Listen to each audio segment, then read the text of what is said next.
안녕하세요. 매일 아침 말씀 묵상에 오신 여러분을 진심으로 환영합니다. 8월 19일 목요일 쉼 그리고 그 이상의 것. 여호와는 나의 빛이요 나의 구원이시니 내가 누구를 두려워하리요. 여호와는 내 생명의 능력이시니 내가 누구를 무서워하리요. 시편 27편 1절 말씀. 생각할 문제.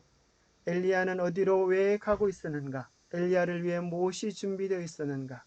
오늘 우리에게 주는 교훈은 무엇인가? 엘리야는 어디로 왜 가고 있었을까요? 열왕기상 19장 5절 로뎀 나무 아래에 누워 자더니 천사가 그를 어루만지며 그에게 이르되 일어나서 먹으라 하는지라. 본정머리 마트에 숯불에 구운 떡과 한 병 물이 있더라. 이에 먹고 마시고 다시 누웠더니 여호와의 천사가 또 다시 와서 어루만지며 이르되 일어나 먹으라. 내가 갈 길을 다 가지 못할까노라 하는지라. 이에 일어나 먹고 마시고 그 음식물의 힘을 의지하여 40주 40야를 가서 하나님의 산 호렙에 이르니라. 그는 참으로 영육이 피곤한 가운데 있을 때에 힘을 얻었습니다. 마치 뉴스타트를 하는 것 같죠? 먹고 마시고 또 잠을 자면서 하나님의 사랑을 경험하면서 다시 회복되어졌습니다. 다시 기력을 얻어서 40주 40야를 가게 되는데 그 길은 대략 350여 킬로가 되는 엄청난 여정이었습니다. 그곳에서 마치 모세처럼 하나님을 만나는 새로운 축복을 경험하게 됩니다. 휴식을 취한 후에 엘리야는 다시 달리기 시작합니다. 하지만 이번에는 하나님께서 그의 달리는 방향을 재정립해 주셨습니다. 하나님께서는 죄악 세상에서 사는 것이 우울한 감정을 초래한다는 것을 이해하십니다. 그분께서는 우리의 달리고자 하는 충동을 이해하십니다. 그러나 그분께서는 우리의 달리는 방향을 재정립해 주고자 하십니다. 우리가 시도하는 모든 자기 파괴적인 대처 방식 대신에 우리가 그분께로 달려오기를 바라십니다. 우리가 그분께로 달려가기를 시작한 후에는 우리에게 힘을 주는 그 세미한 소리를 듣도록 가르쳐 주고자 하십니다. 엘리야는 자신을 일으켜 세워서 하나님을 만나기 위한 여정을 떠날 힘이 없었습니다. 하나님께서는 친히 그 만남을 위한 힘을 주셨고 또한 더 나은 내일을 약속해 주셨습니다. 엘리야를 위하여 어떤 사명이 준비되어 있었습니까? 그는 장례를 위하여 사람들을 준비시키는 일을 해야 했습니다. 그는 기름을 부어서 하사엘에게 기름을 부어 아람의 왕이 되게 했고 예후에게 기름을 부어 이스라엘의 왕이 되게 했고 사바스의 아들 엘리사에게 기름을 부어 엘리야를 대신하여 선지자가 되게 했습니다. 사람을 씌우는 그 중대한 일을 한 사명을 마치고 난 다음에 하나님께서는 엘리야를 위하여 영광스러운 결말을 준비해 놓으셨습니다. 그것은 하늘로부터 내려온 불말과 불수레를 타고 영광스럽게 하늘로 살아 성천하는 놀라운 축복을 엘리야에게 더해 주신 것입니다. 하나님께서는 더 좋은 날들이 엘리야의 앞에 기다리고 있음을 아셨습니다.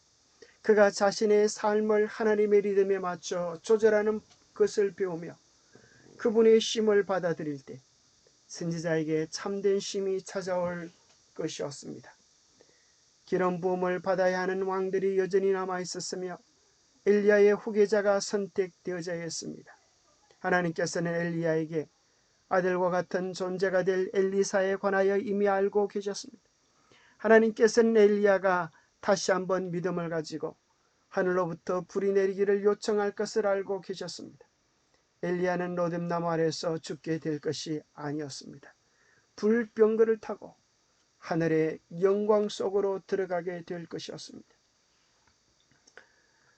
영감의 교훈입니다. 영광스러운 미래가 준비되어 있습니다. 하나님은 결코 당신을 사랑하는 자들, 당신께 충성하는 자들을 위하여 초라한 결말을 준비하신 것이 아니라 영광스러운 미래를 준비해 놓으셨다고 하는 사실을 기억하십시오. 엘리야는 광야에서 충분히 살았으니 이제는 죽었으면 좋겠다고 기도하였을 때 자기가 무엇을 행하고 있는지 알지 못하겠다. 주께서는 긍휼이 많으사 엘리야의 말대로 하지 않으셨다. 아직도 엘리야가 해야 할 큰일이 있었다. 그 일이 성취된 후에 그는 광야에서 실망과 고독 속에서 죽을 것이 아니라, 그는 죽음의 티끌 속에 묻힐 것이 아니라 하늘 병거들의 호의 속에서 하늘의 보좌로 영광 중에 성천할 것이었다. 얼마나 감사한 하나님의 처분이십니까? 그러나 또 한 가지 더 감사할 만한 일은 엘리야의 그 영광스러운 사명과 영광스러운 상급이 오늘 우리를 위하여 준비되어 있다고 하는 것입니다. 엘리야의 시대 이후의 장구한 세월을 통하여 그의 일생의 사업에 대한 기록은 배도 중에서 을을 위하여 서도록 부르심을 받은 사람들에게 감명과 용기를 주었다. 그리고 말세를 만난 우리를 위하여 이것은 특별한 의미를 가지고 있다. 역사는 반복된다. 오늘날의 세계에서도 아합과 이세벨과 같은 사람들이 있다. 현대도 엘리야가 살던 시대와 똑같은 우상 숭배의 시대이다. 외형적으로는 사당도 보이지 않고 우상은 눈에 뜨이지 않지만 무수한 사람들이 이 세상의 신들, 부와 명성과 향락과 사람들로 죄된 성향을 따르게 하는 재미있는 우화들을 따르고 있다. 오늘 우리는 이 시대의 엘리야처럼 이 시대의 거짓을 고발하고 하나님의 참 기비를 엘리야의 심령과 능력으로 전파하여 다시 오실 우리 주님을 맞을 영광스러운 백성을 준비할 것입니다. 그리고 우리도 엘리야처럼 살아서 성찬하는 영광을 누려야 할 것입니다. 이 세상이 불로서 멸망할 때에 우리는 이 세상에서 불로 멸망할 자들이 아니라 엘리야처럼 살아 영광 중에 주님을 배울 자들입니다. 말라기 4장 5절은 우리의 사명에 대하여 말씀하시기를 보라 여호와의 크고 두려운 날이 이르기 전에 내가 선지 엘리야를 너희에게 보내리라 하셨습니다. 오늘 우리가 예수님 재림 전에 여호와의 크고 두려운 날이 이르기 전에 우리는 엘리야의 사명과 심령으로 설 자들입니다. 그들의 사명이 중대하고 그들의 영광이 중차대함을 잊지 말아야 되겠습니다. 헨리 모리슨이라고 하는 아프리카 선교사가 있었습니다. 그는 20세기 초 아프리카에서 40년간 선교사역을 하고 그동안 가족도 건강도 잃고 나이가 들었습니다. 이제 고향인 미국으로 돌아올 때가 되었습니다. 그가 탐배는 아프리카에서 코끼리 사냥을 하고 돌아오는 시어도 루스벨트 미국 대통령이 타고 있었습니다.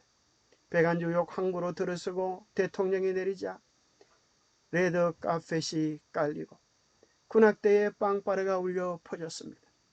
대통령의 일행을 환영하는 그 화려한 행렬이 항구를 빠져나간 후 모리슨 선교사가 항구에 내렸습니다. 화려한 환영단과 대도적으로 그를 마중 나온 사람은 아무도 없었습니다. 선교사는 저녁 노을 진 하늘을 향해 이렇게 소리쳤습니다. 주님, 이것이 40년간 아프리카에서 저의 청춘을, 저의 건강을, 저의 일생을 바친 결과란 말입니까? 외로워 눈물을 흘리고 있는 그에게 저녁 노을 사이로 말씀하시는 조용한 음성이 들렸습니다. 엘리야, 내 아들아, 너는 아직 고향에 오지 않았단다. 네가 고향에 돌아오는 날 나는 레드카펫이 아닌 황금길을 깔아놓고 천사들의 나팔 소리와 함께 내가 너를 마중 나가마. 여러분, 신앙의 길이 힘들고 어려워서 외로움과 고독과 마음에 주눅들고 소원했던 마음이 있습니까? 걱정하지 마십시오. 우리는 아직 고향에 도달하지 않았을 뿐입니다.